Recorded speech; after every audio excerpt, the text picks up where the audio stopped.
Hey everybody, it's Never, and welcome to another edition of Storytime with Never. Let's get right into it, shall we? And start our RP walk as we tell our story. Bleat, Part 1, The Fountain. Lordaeron is too far removed from day-to-day of the smaller cities to comprehend our needs, let alone decide on them. Those in government should be acquainted with the life and struggles of all they serve, not just the nobles they associate with regularly. Blake Harrow had said it many times, and he knew he would have to say it all again. The crowd around him by the magnificent fountain was a mixture of nods and concerned looks. "It's all well and good, Harrow, but how are we to do whatever you said?" "I can't just make myself a lord," one of the crowd said. They always called him by his last name, Harrow, but he didn't mind. It was easier for them, and he welcomed it.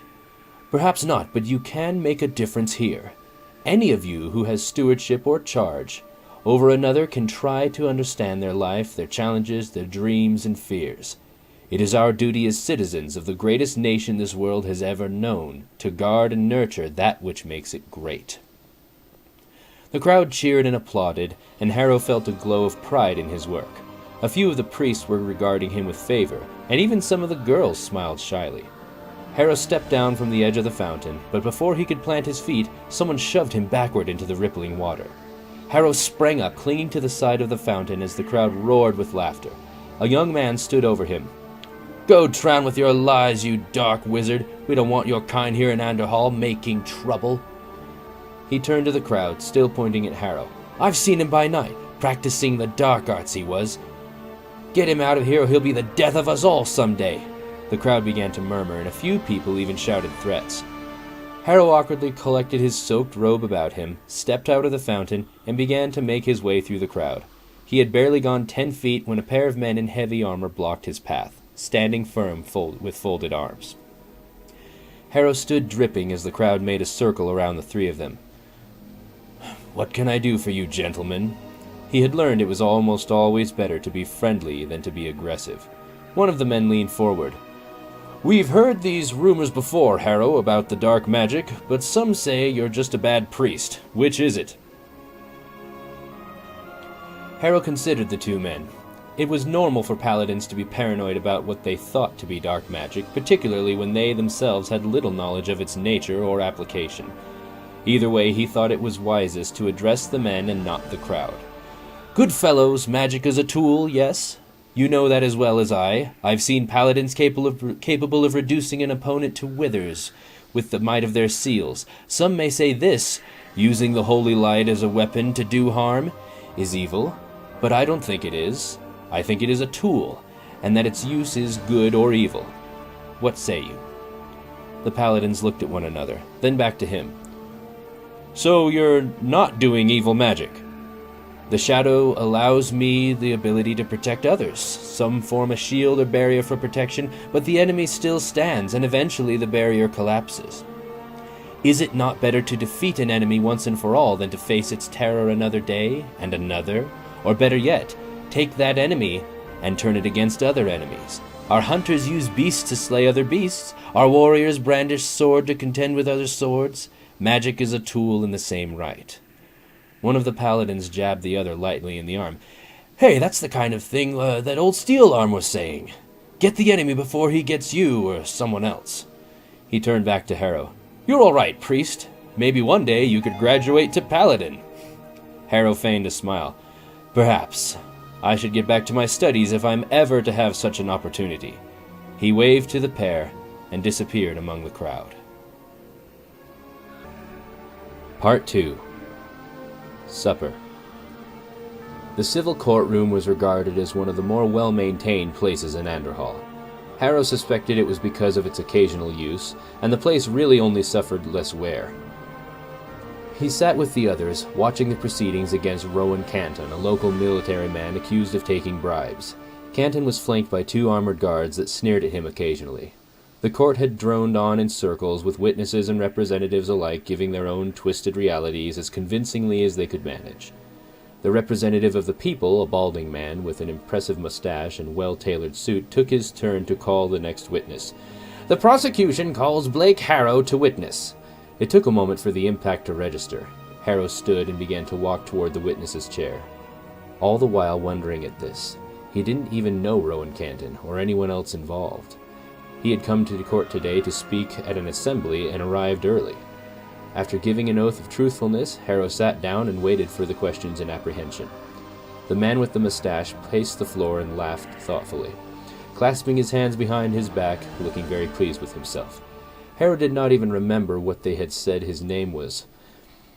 "Mr. Harrow, you were recently accused of practicing dark magic, were you not?" "Accused, yes, Mr. Charles. It is my surname," he said with a nod that was almost a bow. Harrow returned the gesture as best he could while sitting. "Forgive me, I did not expect to participate in trial." Charles made a face. "No matter. So then, back to questions, Mr. Harrow. You reportedly talked your way out of suspicion, but did you ever really answer the question when accused?" Harrow felt a pang of uneasiness, and the urge to become defensive stirred. "My answers were satisfactory to my accusers." Charles twisted his mustache. "But the question, do you practice dark magic, remains." Harrow looked at the judge. "Forgive me, but what has this to do with—" Charles broke in. "I assure you, Your Honor, this is relevant questioning." The judge nodded with an edge of caution in his eyes. Charles looked back down to Harrow. Harrow met his gaze. "Please define dark magic so I may be sure as to answer truthfully as possible," he said. Charles blinked. Dark magic used for evil and sinister purposes, consorting with demons and the like." Harrow suppressed a smile. "I certainly have nothing to do with that, Charles." Charles looked challenged but not defeated, and Harrow still wondered where this was going. Worse was the growing concern of why in the pit of his stomach. Charles paced the room again. "Rowan Canton stands accused of taking bribes to look the other way against wrongdoers. It has been brought to the light in his defense that the practice of consorting with demons has been permitted under these bribes. Do you know anything about that?" "No," Harrow said. "Where were you at noon 2 days past?" "Demonstrating at the fountains in the square, as is customary for—" Charles was suddenly intense, whirling on Harrow with a pointed finger. "And is it not true that you dove into the fountain in obedience to a demon's command?" Harrow was taken aback. "What? No, I was pushed." Charles almost leered at him, a puzzling sense of victory about him. "By whom?" In one moment of terrible clarity, Harrow understood. His mind raced around the pieces of the puzzle, the simple, accursed puzzle, and his heart sank. Someone was out to get him, and they had him now, before he even knew it. He sighed. "I don't know. I didn't see them." "I saw it!" someone in the back of the room shouted. "It was a demon! Harrow consorts with demons!" The room erupted with murmuring, and every eye turned to Harrow. He caught the gaze of Rowan Canton, who smiled knowingly at him. Whether the confusion or the injustice of it all was worse, Harrow couldn't decide. Charles stood triumphant. "Your Honor, it would seem that this man has been consorting with demons as supposed by those present, and that Rowan Canton was bewitched by dark magic to allow it. I'm afraid this case is hopeless for the prosecution."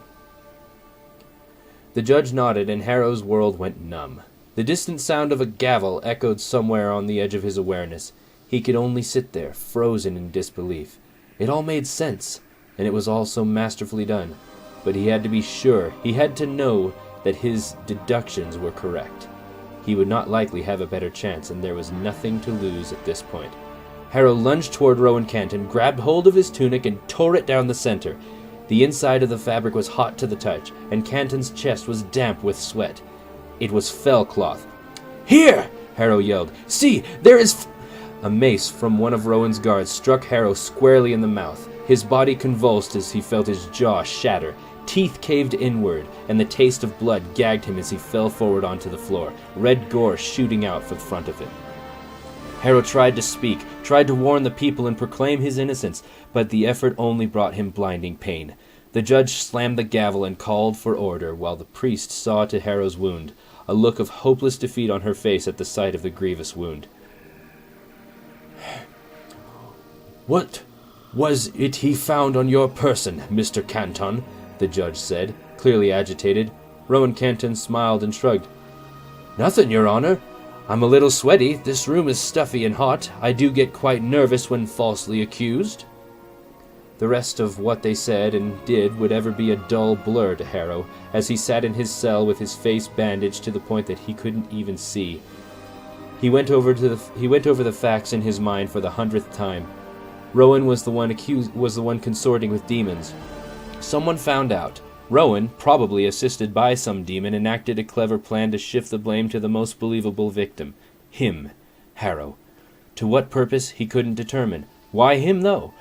Being at the wrong place at the wrong time was too much of a generalization for Harrow to accept. He didn't even see or hear the guard approach, carrying the crate of food to distribute to the prisoners. The guard gave Harrow a good look. "No supper for you tonight, I'll wager." He covered his mouth and chin as if bandaged. Harrow did the closest thing he could to a sigh, and his eyes landed on the crate of food. Something about it was very, very wrong. We hope you've enjoyed today's episode of Storytime with Never, featuring parts 1 and 2 of the Bleat story. Bleat's an interesting character, and I'm anxious for you to moose more about him. So, thanks for watching, and please like and subscribe so that we can keep the ball rolling and bring out even more awesome stuff. There's surprises coming up, and don't forget about all of the other interesting things going on, like an expansion coming out and stuff like that. Please comment below the video and share your thoughts with me. I'd love to hear them, and please remember to put in questions for the next QA video, which I'd like to do at the end of the week, but I want to make sure we've got enough good questions so it's not like 2 minutes long. Okay, thanks, bye!